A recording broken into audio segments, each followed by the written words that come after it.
रामायण के बाद आखिर हनुमान जी कहाँ चले गए? क्या वो आज भी हमारे बीच हैं? क्योंकि वो अमर हैं। तो क्या वो आज भी धरती पर घूम रहे हैं? प्रूफ देखकर आप भी चौंक जाएंगे। और हम आपको एक खास जनजाति के बारे में भी बताएंगे जिनसे मिलने हनुमान जी आते हैं। और उन्हें वाल्मीकि रामायण के अनुसार जब हनुमान जी माता सीता की खोज करते हुए लंका में पहुंचे और उन्होंने भगवान श्री राम का संदेश सुनाया तो ये प्रसन्न हुई।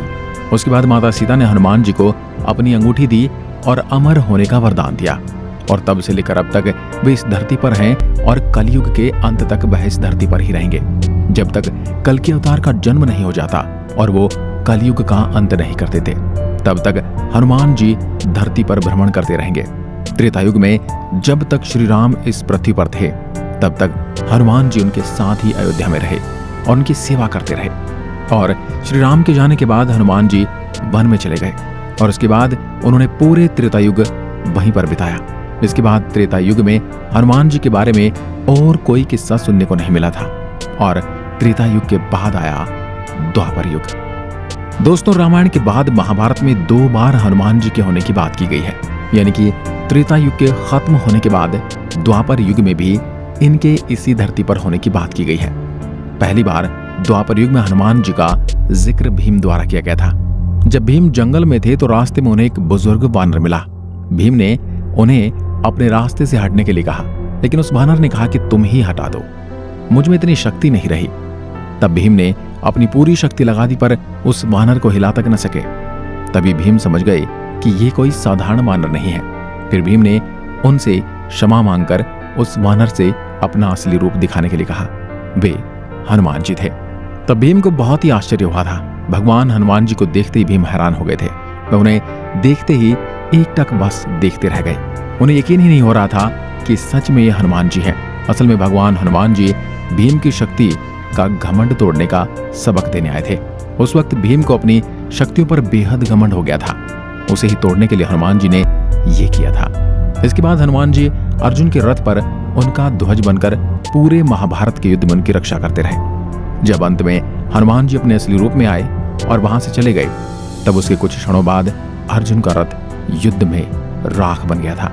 तब भगवान श्री कृष्ण ने अर्जुन को बताया कि ये मामूली सा रथ चुटकियों में भस्म हो जाता, पर हनुमान जी की वजह से इसका बाल भी बांका नहीं हुआ।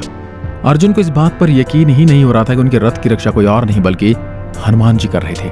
उसके बाद आता है कलयुग, और हनुमान जी को कलयुग का जीवित देव कहा जाता है। भगवान हनुमान आज भी जीवित हैं और हमारे आसपास हैं। इसके कई सारे प्रूफ इस युग में भी मिलते हैं।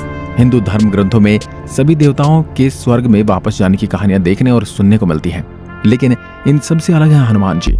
किसी भी ग्रंथ में हनुमान जी के मरने और स्वर्ग में जाने की बात देखने को नहीं मिलती। कुछ महान लोगों ने उनके दर्शन करने की बात भी कही है, जिसमें तुलसीदास, स्वामी रामदास जैसे महापुरुष शामिल हैं। यहाँ तक कि तुलसीदास जी के पास स्वयं हनुमान जी आए थे उन्हें मार्गदर्शन देने। हनुमान जी को मानने वाले लोग कहते हैं कि हनुमान जी हर उस स्थान पर मौजूद हैं जहाँ उनके भक्त उन्हें सच्चे मन से बुलाते हैं। और जहाँ कहीं रामायण पढ़ी जाती है या श्री राम का नाम लिया जाता है, वहाँ हनुमान जी आते हैं। लेकिन अगर धार्मिक मान्यता से अलग देखा जाए तो दुनिया भर में कई ऐसी जगह हैं जहां ऐसे पैरों के निशान बने हुए हैं जिन्हें देखने के बाद पता चलता है कि कोई ऐसा जीव मौजूद है जो आकार में बेहद विशाल है। दुनिया भर के अलग अलग देशों में ये पैरों के निशान काफी संख्या में पाए गए हैं। वैज्ञानिकों का ये दावा है कि ये निशान किसी ऐसे जीव के हैं जिसका शरीर काफी विशाल रहा होगा, और कई जगह पर ऐसे पैरों के निशानों को पूजा भी जाता है। दोस्तों, अगर मैं आपको कहूं कि एक कबीले से मिलने हनुमान जी आते हैं तो आपको यकीन होगा, लेकिन ये सच है। कहते हैं जब भगवान राम ने अपना मानव शरीर छोड़ दिया था तो हनुमान अयोध्या छोड़कर भगवान राम की याद में श्रीलंका के जंगलों में पिद्रू पर्वत पर चले गए। यहाँ के लोगों ने हनुमान जी की बड़ी सेवा की। उनकी भक्ति और सेवा से प्रसन्न होकर उन्हें ये वचन दिया कि वे हर 41 साल बाद उनके कबीले में उनके साथ रहने आएंगे और उन्हें आत्मज्ञान देंगे। साथ ही हनुमान जी ने उन्हें एक मंत्र भी दिया, काल तंतु कार्य चरंती एनर मरिष्णु निर्मुक्तेर काले त्वम अमरिष्णु। और इस मंत्र को देते हुए कहा, जब भी तुम मेरे दर्शन करना चाहो तुम ये मंत्र पढ़ना, मैं पलक झपकते ही आ जाऊंगा। कबीले वालों ने हनुमान जी से पूछा, अगर ये मंत्र किसी और के हाथ लग गया और वह किसी गलत इस्तेमाल में करने लगा, तब हनुमान जी ने उनसे कहा कि यह मंत्र सिर्फ इस इंसान के लिए काम करेगा जिसको अपनी आत्मा का मुझसे जुड़े रहने का एहसास होगा।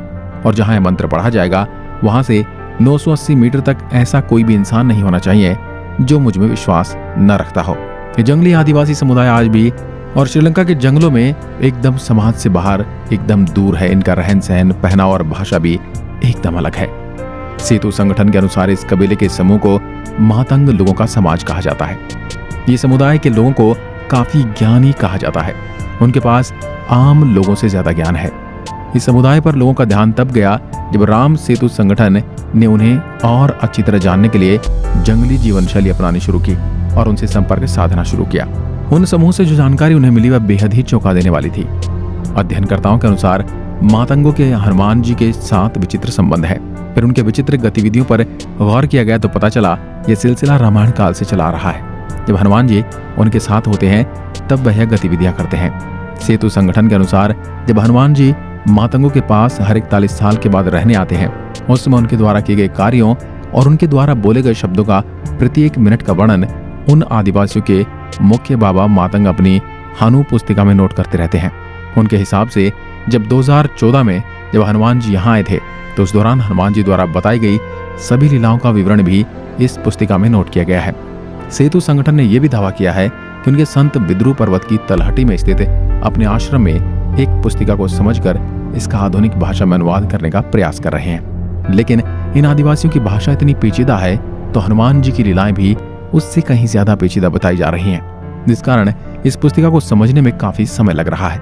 इन लोगों के अनुसार हनुमान जी आज भी जीवित हैं और हिमालय के जंगलों में रहते हैं। हनुमान जी 17 मई 2014 को उनसे मिलने आए थे और अब वह 41 साल बाद यानी 2055 में फिर से आएंगे। उन्होंने बताया पिछले साल एक रात कैसे उन्हें हनुमान जी के दर्शन हुए। सेतु अनुसार हनुमान जी ने मातंगों को एक बच्चे के पिछले जन्म की कहानी सुनाई और उन्होंने बताया कैसे हनुमान जी ने मातंगों के साथ शहद की खोज की और वहां क्या क्या घटनाएं घटित हुई। उन्होंने समय की अवधारणा को भी बताया। जब मनुष्य समय के बारे में सोचता है तो उसके मन में घड़ी का विचार आता है, लेकिन हनुमान जी तो चिरंजीवी हैं। हनुमान जी और अन्य देवों के लिए धरती का समय क्षणिक है। मनुष्य 1 वर्ष देवी देवताओं के 1 दिन के बराबर ही होता है। और ये सारी बातें हम नहीं कह रहे बल्कि सेतु संगठन की रिसर्च है। और इसी के साथ इंडिया से लेकर अमेरिका तक और अमेरिका से लेकर अफ्रीका तक हर जगह एक ताकतवर बंदर की कहानी मशहूर है। जैसे पड़ोसी देश चीन को ही लीजिए, उनके मंकी किंग और हनुमान जी के बीच बहुत ज्यादा समानताएं दिखाई देती है। चाइनीज माइथोलॉजी में कहा जाता है कि मंकी किंग से देवता भी नहीं लड़ सकते। मंकी किंग सबसे ताकतवर और बुद्धिमान था। बिल्कुल वैसे हनुमान जी भी ताकत और बुद्धि के प्रतीक हैं। अगर उन्हें रामायण में अपनी असली ताकत दिखाई होती तो वो लड़ाई चुटकियों में खत्म हो जाती। और बस चीन ही नहीं, दुनिया भर में कई जगह पर कई कहानियों में हनुमान जी ने अपने होने के संकेत दिए हैं और हम स्वयं हमारे धर्म पर यकीन नहीं कर रहे हैं और इन सब चीजों को झूठा कहते हैं। जबकि अब दूसरे देश के लोग भी हिंदू धर्म को मान रहे हैं, वहीं हम खुद इसे अपने से दूर कर रहे हैं। पर अब हमें फिर से हमारे धर्म को समझना चाहिए। अब आप इस पर क्या सोचते हैं हमें कमेंट में लिखकर जरूर बताएं। एक बार फिर मिलते हैं एक और ऐसी ही वीडियो के साथ। वीडियो के अंत तक बने रहने के लिए आपका धन्यवाद। ऐसी वीडियो देखने के लिए हमारे चैनल को सब्सक्राइब जरूर करें। धन्यवाद।